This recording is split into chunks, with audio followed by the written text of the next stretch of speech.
And then we're going to do 1 3/5 and 2 1/3. Our common denominator is 15. So we're going to say 5 times 3 is 15. Because our common number of 5 and 3, if we count it up, would be 15. Remember, when we're adding fractions, we have to have the same denominator. I know, but how is it connected to the 2? We're just working with this right now.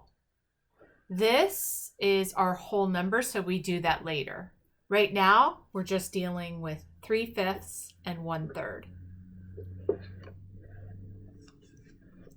And so we're doing, how do I change my 5 to a 15? I multiply it by 3, and anything I do to the denominator, I do to the numerator, and 3 times 3 is 9. Then I can't just change a 3 to a 15, so what did I have to do? I multiplied it by 5. Anything I do to my numerator, I do to my denominator. So now I have 9 plus 5 is 14/15. Does that make sense to you guys?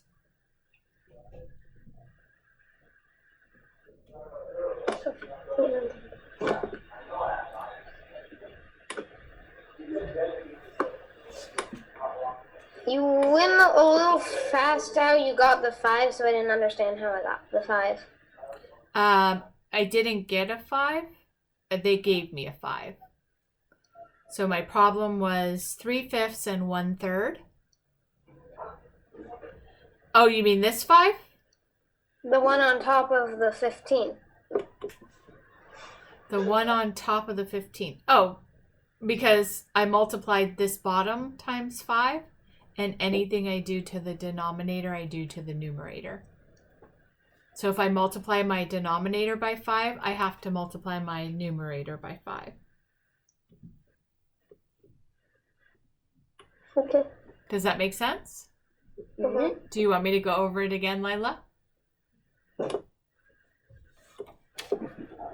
Sure. Okay. So my original problem was 3/5 and 1/3.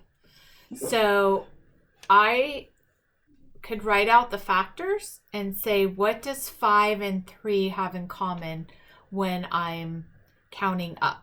So I did 5, 10, 15, 3, 6, 9, 12, 15. And I don't stop until I get a common number. So now I have my common number, and it's 15. Does that make sense to you now? Yeah. Okay. So I changed this to a 15, and I changed this to a 15. And I can't just change a 5 to a 15. So what did I do? I multiply it by 3. And anything I do to my denominator, I do to my numerator. 3 times 3 is 9. Then I can't just change this 3 to a 15, so I have to multiply it by 5. Anything I do to the denominator, I do to the numerator. 1 times 5 is 5. Now I do 9 plus 5 is 14 over 15. Remember, we don't add the denominators, we just write it over 15. Now I started with 1 3/5 and 2 1/3, right? That was my original problem.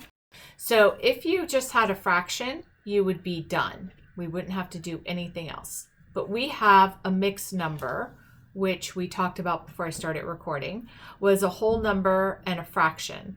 So like 1 1/2 means that we have one whole filled in and then a half of another one. 4 1/4 means that we cut all of our circles into fourths because our denominator tells us that they are cut into fourths. And I have 4 whole ones, so these are all filled in. And that's my whole number. And then my fraction is 1/4. So I fill in just one part of this 5th circle. So our last step when we're doing a mixed number, after we do our fraction, we now say, well, this had 2 wholes and 1 hole. So that makes 3 wholes and then 14/15. And what that looks like is we have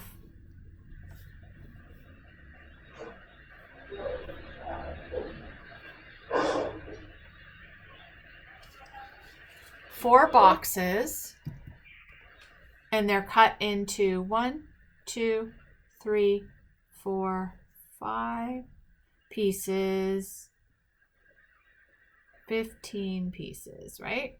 Because our numerator and our denominator are going to be together here.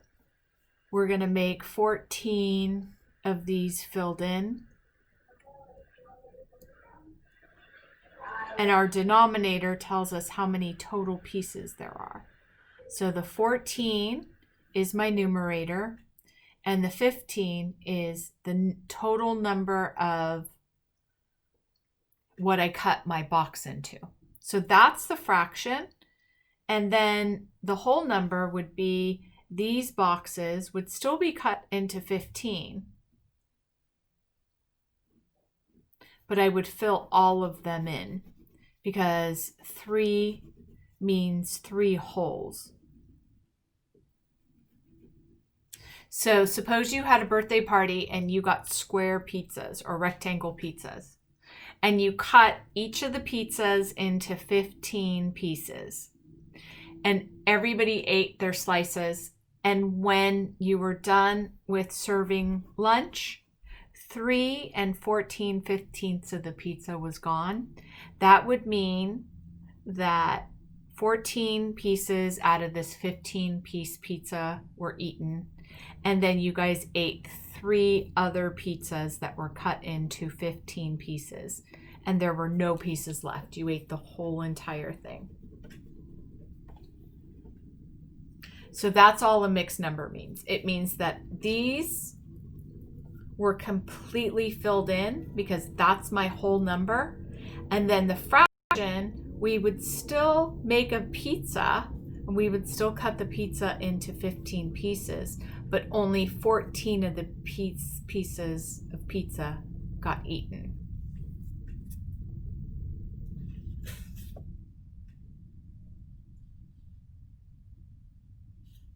Does that make sense? Yeah. Okay. Now that's a mixed number. So a mixed number means there's a whole number plus a fraction. There's something else called an improper fraction. And all that means is that the numerator is bigger than the denominator.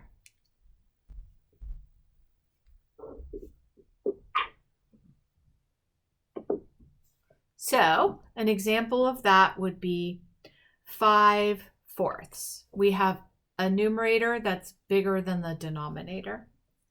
That's all that means. Now, if I were to draw this out, what it would mean is we had something that was split into fourths. This denominator tells me how many pieces to cut my shape into. So we know it's cut into fourths, and 5 of them are filled in. Now, how would I know to make another circle? Why didn't I just do this? Because I get that 4/4 equals 1 whole. So by looking at this, I saw that I would need at least one more circle because I don't have enough pieces to fill in. So suppose you had that same party and you guys only bought 1 pizza and you cut it into 4 pieces. And everybody ate this whole thing, but someone wanted another piece. Wouldn't you have to have a whole nother pizza to give them that piece? And suppose that person ate that piece, but they left the rest of this. That means that you guys ate 1 whole pizza plus 1 part of a pizza cut into 4s. That's what an improper fraction is. It means it's more than 1. So if I had 7/5, that means that I have something that's cut into 7 pieces.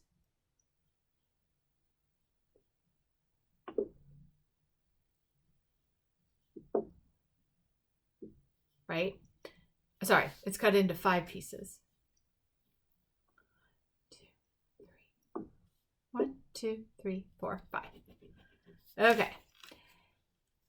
I'm going to cut this shape into 5 pieces, and I'm going to color them all in.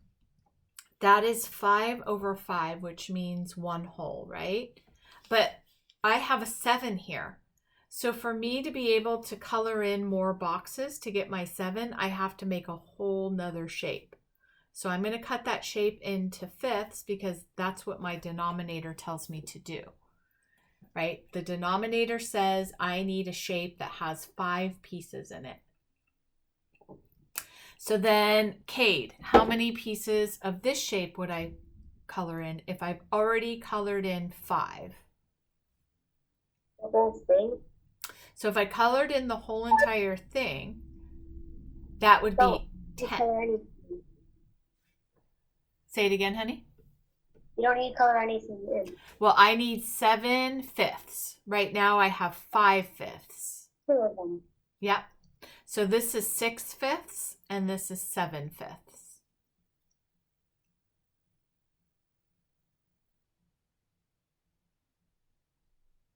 Does that kind of make sense?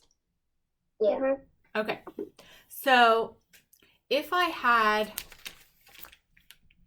5 halves, I know that I need at least 2. I don't know how many I need, but I know I need at least 2 because 2 halves is 1 whole, right?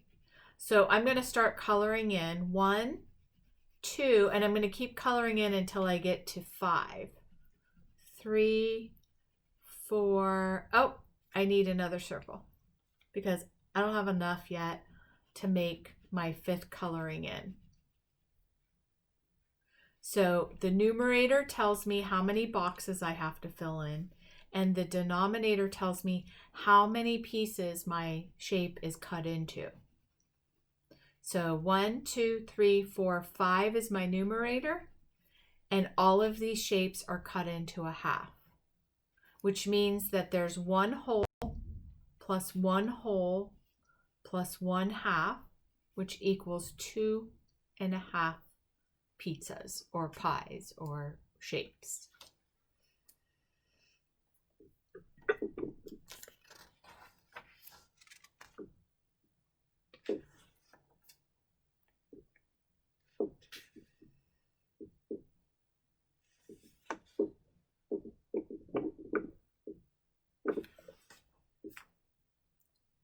Okay.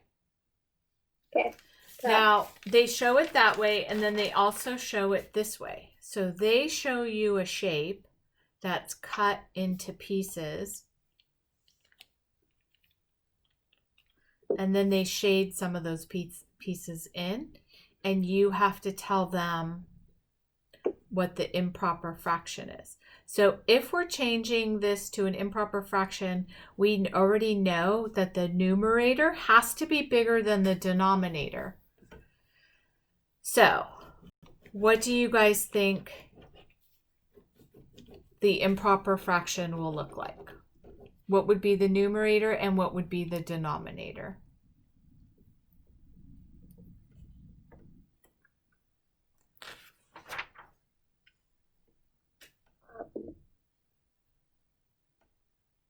The numerator is the number of shaded pieces, and the denominator is the total number of pieces, but not of all the shapes, of one of the shapes. It's how many pieces the shape is cut into. So for this one, we have 1, 2, 3, 4 is our denominator. And the shaded part is 1, 2, 3, 4, 5, 6, 7.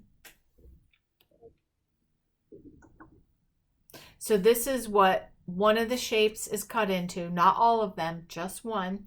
And this is the total number of shaded parts. Does that make sense a little bit more?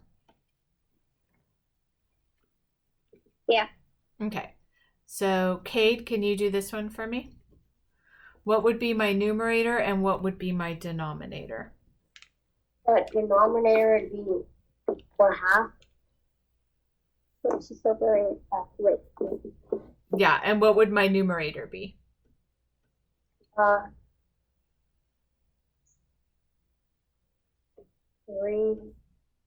is 3.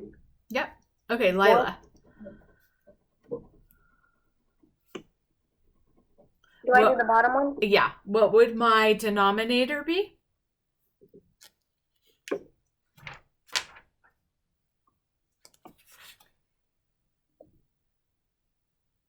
2 on the not the bottom one. And then what would my numerator be? 5. Mm-hmm. 5. That's right. So, does that make a little more sense now? Yep. Mm-hmm. Okay. The next thing you guys are going to be doing, which you can watch when you get this part down, is if you have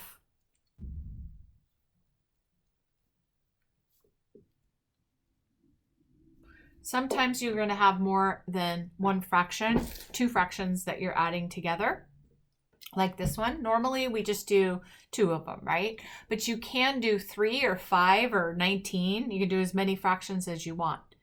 So we're going to follow the same rules as we do for our normal way of doing it. So the first step we do is we add the numerators together because we don't have to change anything. All the denominators are 8. So we already know that we don't have to do anything with that. We just write an 8. But the first thing we do is we add our numerators together.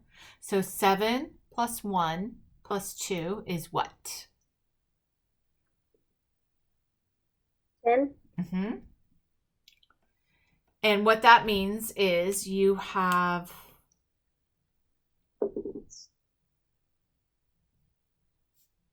7/8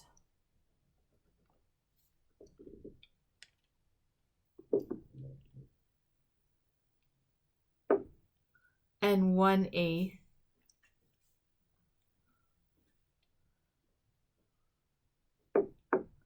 and 2/8 filled in.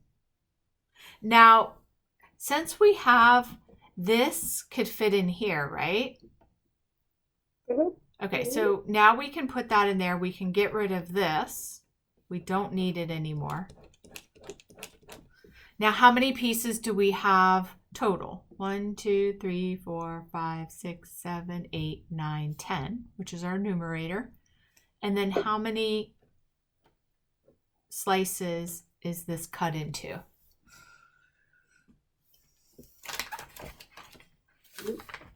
Mm-hmm. So it's 10/8. Does that make sense? But 10 million. Okay. Let's do 2/3 plus 2/3 plus 2/3. What would be my first step?